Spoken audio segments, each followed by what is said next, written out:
Good night, sweet Rebecca, and may flights of angels sing thee to thy rest.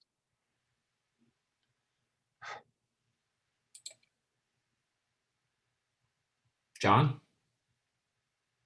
John, it's midnight. You shouldn't be here. What? I said you shouldn't be here. Come with me. Come home. There is no home without her. There's nowhere to go. I know it feels that way. I know it does, but you can come home with me. Why? Because this is the hardest thing you'll ever go through, and I won't have you go through it alone. Elizabeth insists you come and eat with us. Come and eat. I've never thought food as useless as I do now. Then we'll both starve. On stage. In the dark.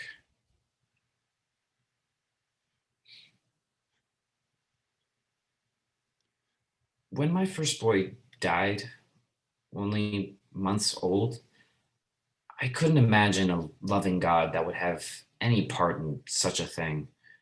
And I told him so in my prayers, silent, because I know I'd be the one in the ground if anyone heard what I thought of God and his taking and taking and taking. And then I realized the great weight of every grieving father's prayers that must hit God every night and must sound so much like my own. Sons who lost father, husbands without wives, and mothers, God, the mothers. All that grief on God's ear constantly. Then I felt bad for God, which made me laugh, which made me feel alive again. Funny how that worked out, didn't it? That's a good story. Why do we bother? With what? With stories, dramas. Especially the dramas. Isn't that ridiculous?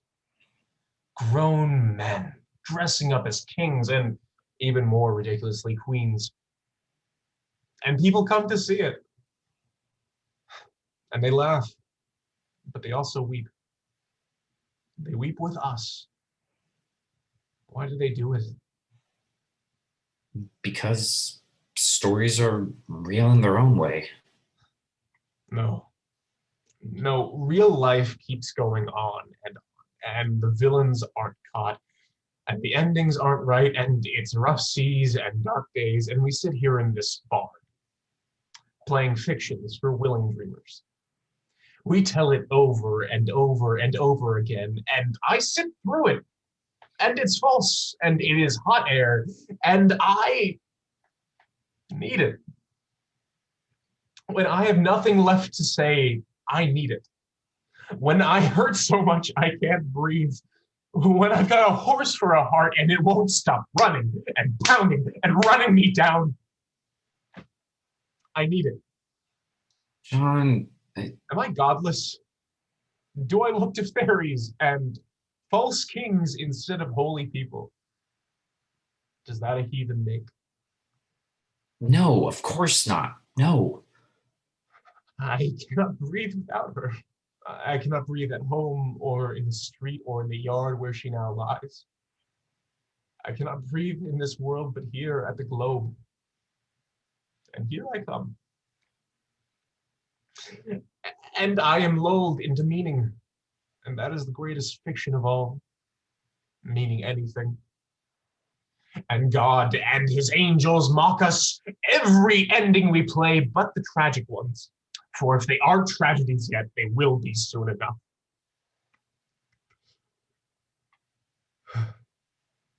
Stories of forged life.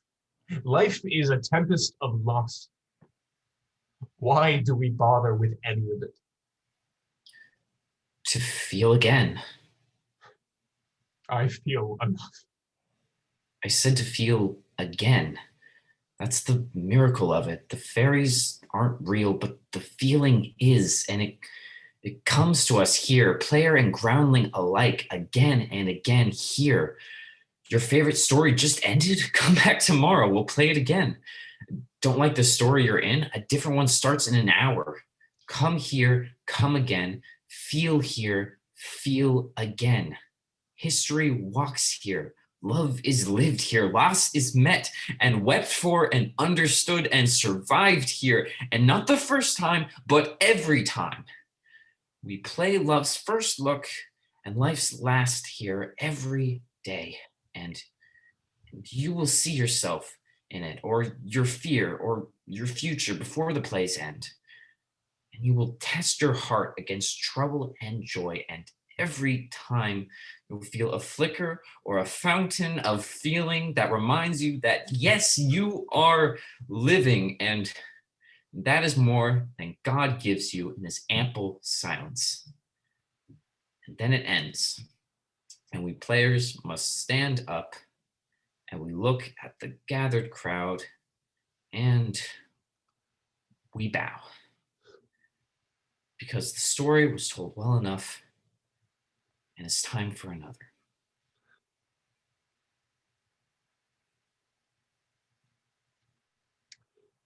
It is my lady. Oh, it is my love. Oh, that she knew she were. She knew she were.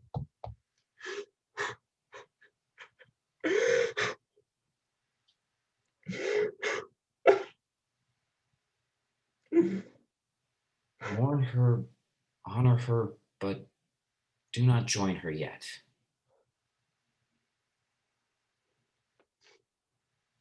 She spoke to me about Will's work. She insists we finish it. Well, she was always wiser than you were. She always was.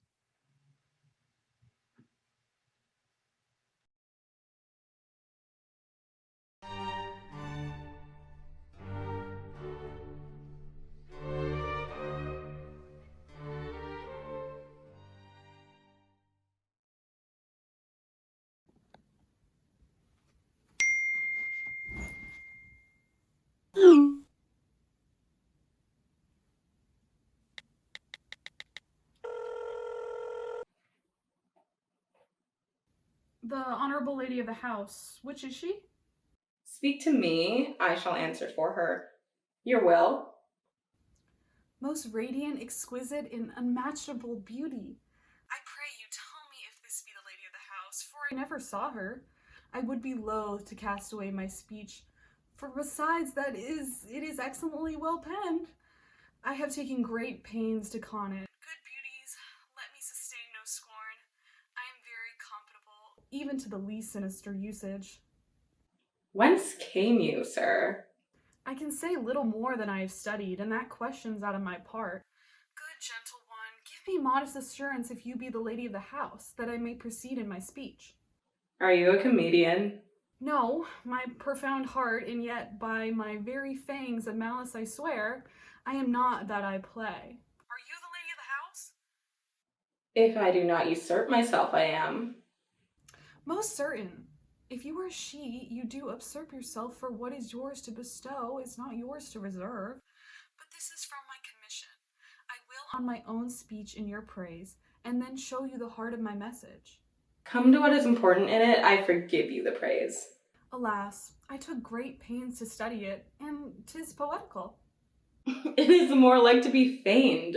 I pray you, keep it in. I heard you were saucy at my gates, and allowed your approach rather to wonder at you than to hear you. If you be not mad, be gone. If you have reason, be brief. 'Tis not that time of the moon with me to make one in so skipping a dialogue. Will you hoist sail, sir? Here lies your way. No, good swabber. I am whole here a little longer. Some mollification for your giant sweet lady. Tell me your mind. I am a messenger. Sure you have some hideous matter to deliver when the courtesy of it is so fearful. Speak your office. It alone concerns your ear. I bring no overture of war, no taxation of homage. I hold the olive in my hand. My words are as fun of peace as matter. Yet you began rudely.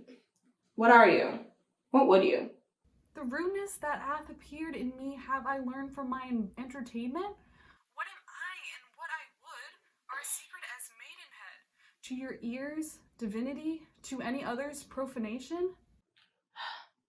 Give us a place alone. We will hear this divinity.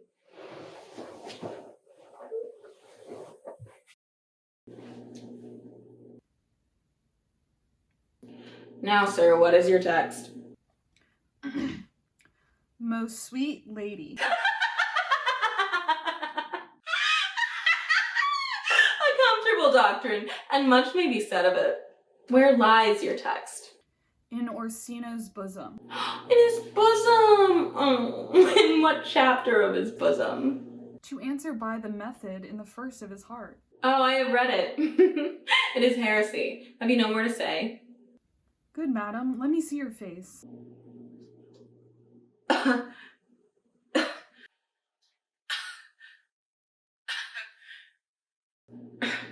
Have you any commission from your lord to negotiate with my face? You are now out of your text. But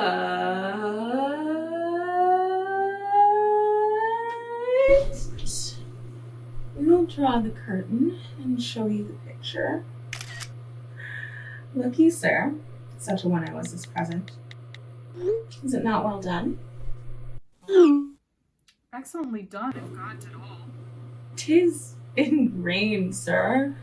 'Twill endure wind and weather. 'Tis beauty truly bent, whose red and white nature's own sweet and cunning hand laid on. Lady, you are the cruelest she alive. If you will leave these graces to the grave and leave the world no copy. Oh, sir, I will not be so hard-hearted. I will give out diverse schedules of my beauty. It shall be inventoried, and every particle and utensil labeled to my will.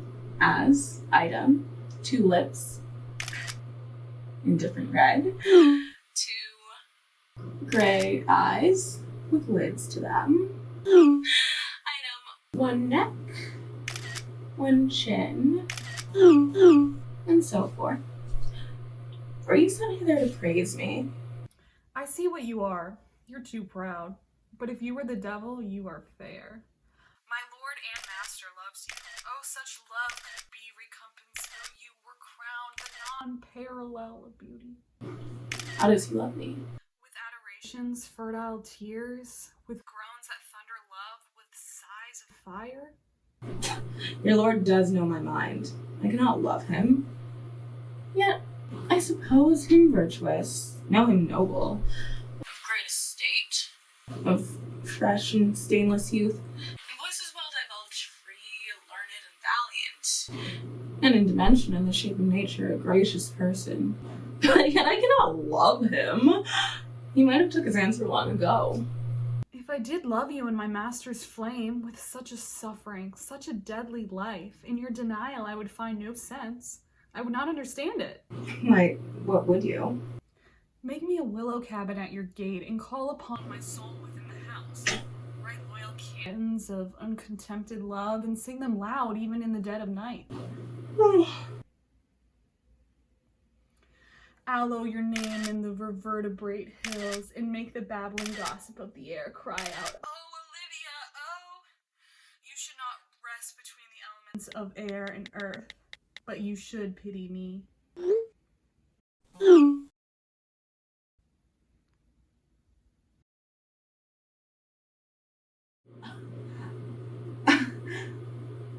You might do much. What is your parentage? Above my fortunes, yet my state as well. I am a gentleman. Get you to your lord. I cannot love him. Let him send no more. Unless, perchance, you come to me again to tell me how he takes it. Fare you well. I thank you for your pains. Spend this for me.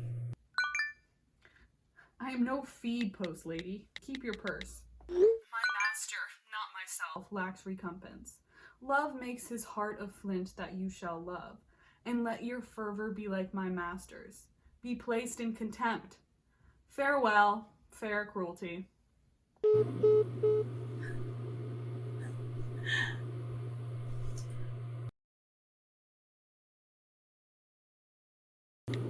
What is your parentage? Above my fortunes, yet my state is well. I am a gentleman. Olivia, sworn thou art. Thy tongue, oh, thy face, thy limbs, actions, and spirit to give thee fivefold blazon. Not too fast. Soft, soft. Unless the master were the man. Ah, how now? Even so quickly may one catch the plague. Methinks I feel this youth's perfections of an invisible and subtle stealth to creeping at mine eyes. Well, let it be.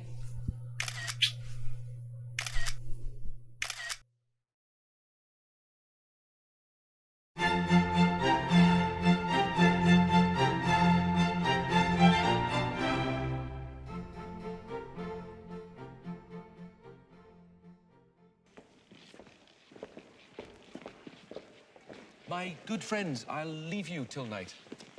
You are welcome to Elsinore. Good, my lord. Aye, so, God by you. So you've caught up. Not yet, sir.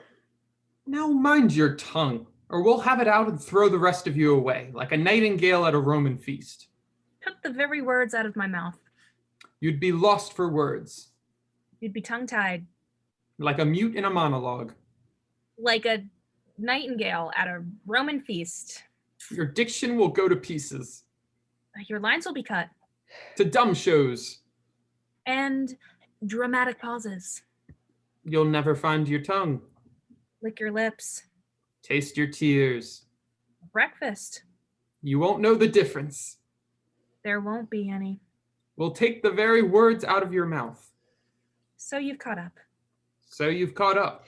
Not yet. You've left us. Ah, I'd forgotten. You performed a dramatic spectacle by the wayside, a thing much thought of in the New Testament. How did yours compare as an impromptu?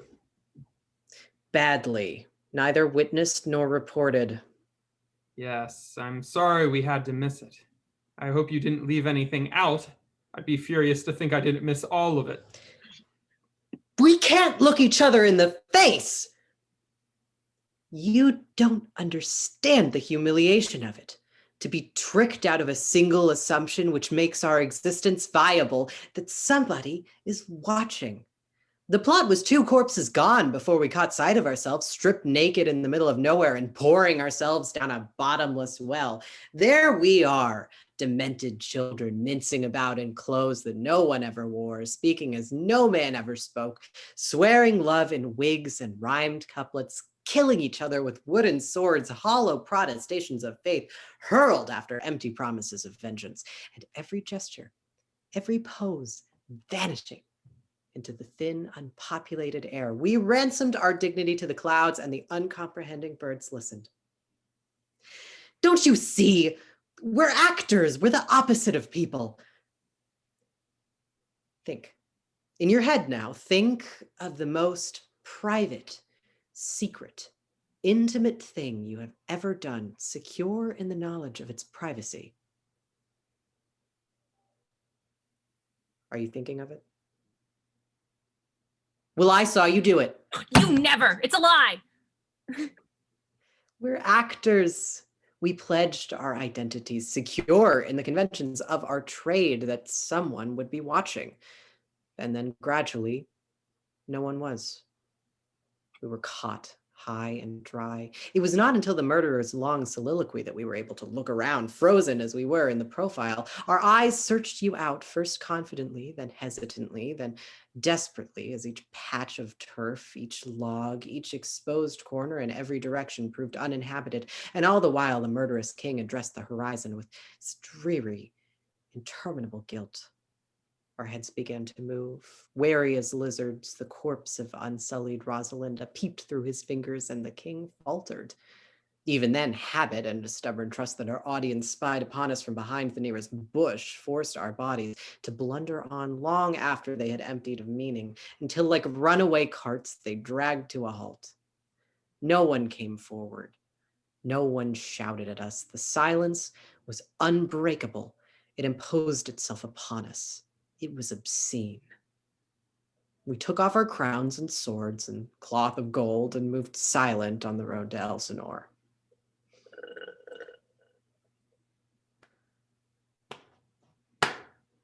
Brilliantly recreated. If these eyes could weep. Rather strong on the metaphor, mind you, but no criticism, only a matter of taste. And so here you are, with a vengeance. That's a figure of speech, isn't it? Well, let's say you've made up for it, for you may have no doubt whom to thank for your performance at the court. We are counting on you to take him out of himself. You are the pleasures which we draw him onto. And by that, I don't mean your usual filth. You can't treat royalty like people with normal perverted desires. They know nothing of that, and you know nothing of them, to your mutual survival. So give him a good, clean show, suitable for all the family, or you can rest assured you'll be playing the tavern tonight. Or the night after. Or not. We already have an entry here, and always have had. You've played for him before? Yes, sir. And what's his bent? Classical. Saucy. What will you play? The Murder of Gonzago. Full of fine cadence and corpses. Pirated from the Italian. What is it about? It's about a king and queen. Escapism. What else? Blood. Love and rhetoric. Yes. Where are you going? I can come and go as I please. You're evidently a man who knows his way around. I've been here before. We're still finding our feet. I should concentrate on not losing your heads. Do you speak from knowledge? Precedent. You've been here before. And I know which way the wind is blowing. Operating on 2 levels, are we? How clever. I expect it comes naturally to you, being in the business, so to speak. The truth is, we value your company, for want of any other. We've been so left much to our own devices, after a while one welcomes the uncertainty of being left to other people's. Uncertainty is the normal state. Nobody's special. But for God's sakes, what are we supposed to do? Relax. Respond. That's what people do. You can't go through life questioning your situation at every turn. But we don't know what's going on or what to do with ourselves. We don't know how to act. Act natural. You know why you're here, at least. We only know what we're told. And that's little enough. And for all we know, it isn't even true. For all anyone knows, nothing is. Everything has to be taken on trust. Truth is only that which is taken to be true. It's the currency of living. There may be nothing behind it, but it doesn't make any difference so long as it is honored. One acts on assumptions. What do you assume? Hamlet is not himself, outside or in. We have to glean what afflicts him. He doesn't give much away. Who does nowadays? He's melancholy. Melancholy. Mad. How is he mad? How is he mad? More morose than mad, perhaps? Melancholy. Moody. He has moods. Of moroseness? Madness. And yet, Quite. for instance, He talks to himself, which might be madness, if he didn't talk sense, which he does. which suggests the opposite. Of what? I think I have it. A man talking sense to himself is no madder than a man talking nonsense not to himself. Or just as mad. Or just as mad. And he does both. So there you are. Stark, raving sane. Why? Why? Exactly. Exactly why what? Exactly why? Exactly why what? What? Why? Why what exactly? Why is he mad? I don't know. The old man thinks he's in love with his daughter. Good God. Oh, we're out of our depth here. No. He hasn't got a daughter. The old man thinks he's in love with his daughter. Oh, the old man is? Hamlet! In love with the old man's daughter, the old man thinks. Huh. It's beginning to make sense. Unrequited passion. Nobody leaves this room without a very good reason. Why not? All this strolling about is getting too arbitrary by half. I'm rapidly losing my grip. From now on, reason will prevail. I have lines to learn. Pass. Next.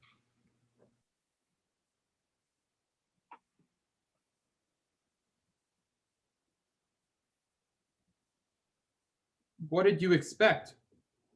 Something. Someone. Nothing. Are you hungry? No. Are you? No.